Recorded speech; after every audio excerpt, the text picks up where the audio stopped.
Buod ng pelikulang 20th Century Girl.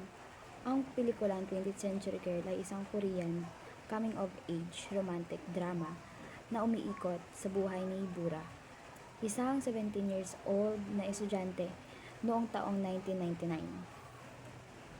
Siya ay matalino, masayahin at tapat na kaibigan ni Yundo na kailangang magpunta sa Amerika upang magpagamot dahil may sakit siya na cancer. Bago umalis si Yundo, hiniling niya kay Bura na alamin ang lahat tungkol kay Baekhyun-jin, na crush ni Yundo. Dahil dito, sinimula ni Bura ang pagmamasid kay Baekhyun-jin at sa kaibigan na si Pong Won-ho. Habang tumatagal, nadiskubre ni Bura ang tunay niyang nararamdaman ay para kay Won-ho at hindi kay Yunjin.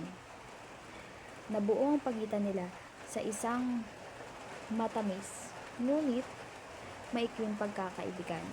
Subalit, nang bumalik si Yundo mula sa Amerika, natuklasan niyang si Won-ho pala ang tunay na gusto ni Yundo. Dahil dito, pinili ni Bura na isakripisyo ang kanyang damdamin para sa kaibigan. Makalipas ang ilang taon, muling nabuhay ang alaala ni Won-ho. Nang matuklasan ni Bura na siya ay pumanaw na pala sa isang aksidente bago pa man sila muling magkita.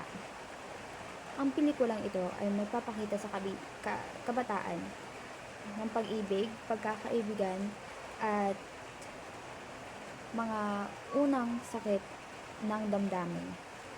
Ipinapakita rin nito kung gaano kahalaga ang mga alaala ng nakaraan sa paghubog ng ating pagkatao.